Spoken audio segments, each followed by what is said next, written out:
السلام علیکم دوستو، آج ہم بات کریں گے سلطنت عثمانیہ کی طاقتور ترین ملکاؤں میں سے ایک صفیہ سلطان کی۔ بے پناہ اثر و رسوخ کی حامل ہونے کے ساتھ ساتھ یہ ملکہ ایک سیاہ ترین کردار کی مالک بھی تھی۔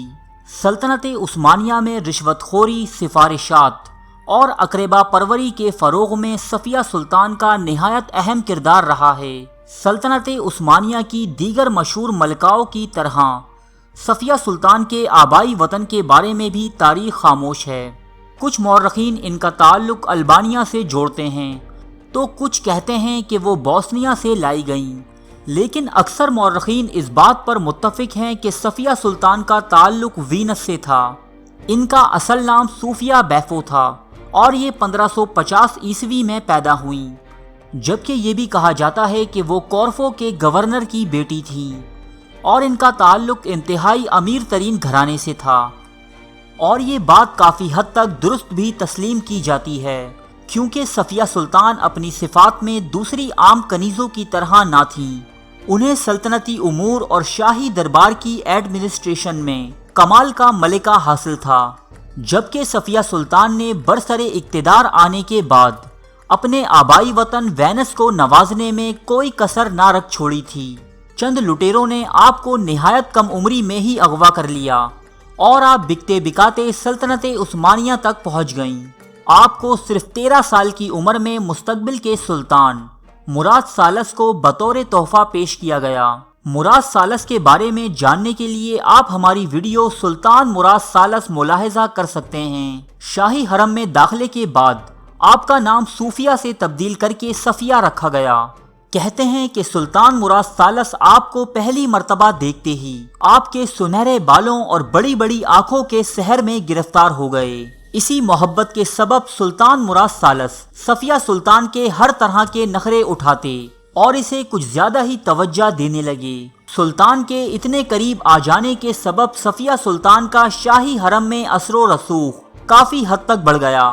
ان دنوں شاہی حرم پر سلطان مراد ثالث کی والدہ نور بانو اور ان کی چہیتی بیٹی اسمہان سلطان، جو وزیر اعظم سوکولی پاشا کی بیوی بھی تھیں، ان دونوں کی حکمرانی تھی۔ اسی لیے حرم میں پروان چڑھتی ایک نئی طاقت یعنی صفیہ سلطان اور والدہ سلطان نور بانو کے درمیان ایک چپکلش کی سی صورتحال پیدا ہوئی۔ اسی دشمنی میں والدہ سلطان نور بانو نے سلطان مراد ثالث کے سر سے صفیہ سلطان کے عشق کا بھوت اتارنے کی خاطر ہر رات ایک نئی اور نوجوان کنیز سلطان کے پاس بھیجنا شروع کر دی۔ اس کے باوجود سلطان مراد ثالث کے دل سے صفیہ سلطان محو نہ ہو سکی اور اس کی حیثیت جوں کی توں برقرار رہی۔ یہ زمانہ صفیہ سلطان کے لیے انتہائی جد و جہد کا تھا اور اس نے اپنے سامنے آنے والی ہر مشکل کا سامنا بخوبی کیا، یہاں تک کہ سن 1583 عیسوی میں والدہ سلطان نور بانو کا انتقال ہوا اور شاہی حرم کے اختیارات صفیہ سلطان کے حصے میں آئے۔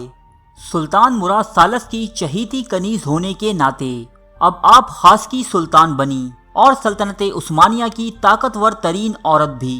لیکن کچھ ہی سالوں کے بعد جب سلطان مراد ثالث کی جگہ صفیہ سلطان کے بیٹے محمد ثالث سلطنت عثمانیہ کے تخت پر جلوہ افروز ہوئے تو صفیہ سلطان بھی خاص کی سلطان سے والدہ سلطان بن گئیں۔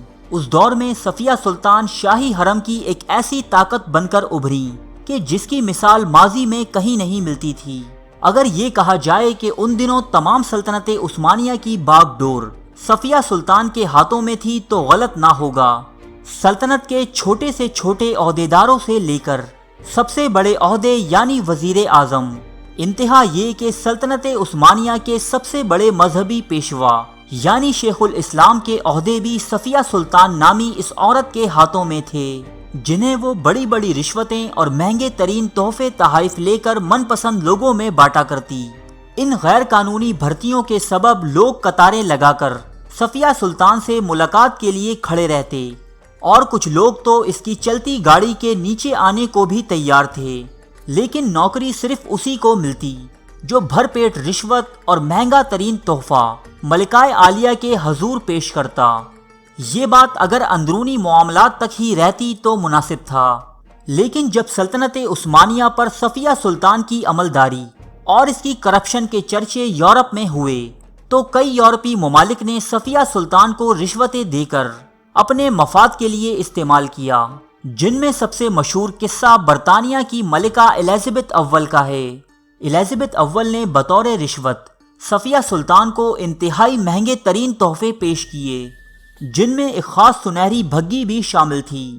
صفیہ سلطان سلطنت کی سڑکوں پر بڑی شان سے اس بھگی میں گھوما کرتی، جسے دیکھ کر لوگ ان پر لان تان کیا کرتے، اس لیے صفیہ سلطان نے اس بھگی کا استعمال ترک کر دیا۔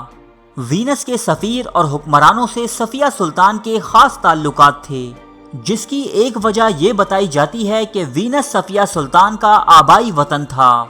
سلطنت عثمانیہ کے عہدے نیلام کرنے، اندرون و بیرون ممالک سے خوب رشوتیں اور مہنگے ترین تحائف حاصل کرنے کے سبب صفیہ سلطان تمام سلطنت عثمانیہ کی امیر ترین خاتون بن چکی تھی۔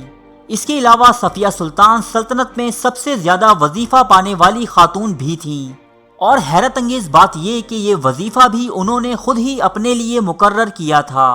بہت سے لوگ صفیہ سلطان کے رفاہی کاموں، مساجد کی تعمیر اور خیرات کی تقسیم کو بہت بڑا چڑھا کر بیان کرتے ہیں۔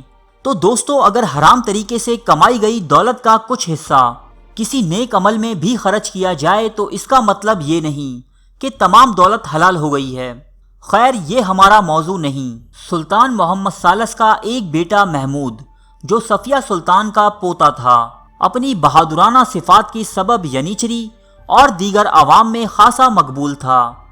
لوگوں کو یقین تھا کہ یہ شہزادہ ہی مستقبل کا سلطان بننے والا ہے، لیکن اس کی دادی صفیہ سلطان اور والدہ حلیمہ سلطان کے تعلقات کچھ زیادہ اچھے نہ تھے۔ اسی لیے صفیہ سلطان نے اپنے بیٹے سلطان محمد ثالث کو شہزادے محمود کے خلاف اکسانے میں کوئی کسر نہ چھوڑی، جبکہ سلطان محمد ثالث اتنے توہم پرست ثابت ہوئے کہ صرف ایک نجومی کے یہ کہنے پر کہ آپ کی بادشاہت کو بغاوت کا خطرہ ہے، اپنے قابل ترین شہزادے محمود کو بغیر کسی ثبوت اور گواہ کے قتل کروا دیا۔ سلطان محمد ثالث کے بعد آپ کے بیٹے سلطان احمد اول نے عنان حکومت سنبھالی۔ سلطان احمد اول نے تخت سنبھالتے ہی شاہی حرم کی سازشوں اور اثر و رسوخ کو کم کرنے کی خاطر اپنی دادی صفیہ سلطان کو حرم سے علیحدہ کیا اور پرانے محل بھجوا دیا، لیکن اس کے باوجود صفیہ سلطان کا وظیفہ برقرار رہا اور سازشیں بھی بدستور جاری رہیں۔ شاہی حرم سے صفیہ سلطان کے تمام اثر و رسوخ ختم کرنے کا سہرا سلطنت عثمانیہ کی سب سے مشہور اور قابل ترین عورت قاسم سلطان کے سر جاتا ہے۔ 1619 عیسوی صفیہ سلطان نے 69 سال کی عمر میں وفات پائی۔ آپ کی وفات کا سبب تاریخ میں موجود نہیں۔ آپ نے کم و بیش 7 سلطانوں کا دور دیکھا، جن میں سلطان سلیمان دی میگنیفیسنٹ بھی شامل تھے۔ آپ کی نماز جنازہ مسجد آیا صوفیہ میں ادا کی گئی، جبکہ آپ کا مزار سلطان مراد ثالث کے مزار کے ساتھ موجود ہے۔ ارے فرینڈز، ایک منٹ، آپ ایسے ہی جا رہے ہیں؟ اتنی محنت سے ویڈیو بنائی ہے، ایک لائک تو بنتا ہے نا؟ اور دوسرا یہ کہ آپ ہمیں اتنی بڑی دنیا میں دوبارہ کیسے ڈھونڈیں گے؟ تو اس کا حل یہ ہے کہ آپ ہمارے چینل کو سبسکرائب کر لیجئے اور اس بیل کے آئیکن کو کلک کر دیجئے۔ اس طرح ہمارے آنے والی تمام ویڈیوز آپ تک پہنچتی رہیں گی۔ ارے ڈریے مت، یہ بالکل فری ہے۔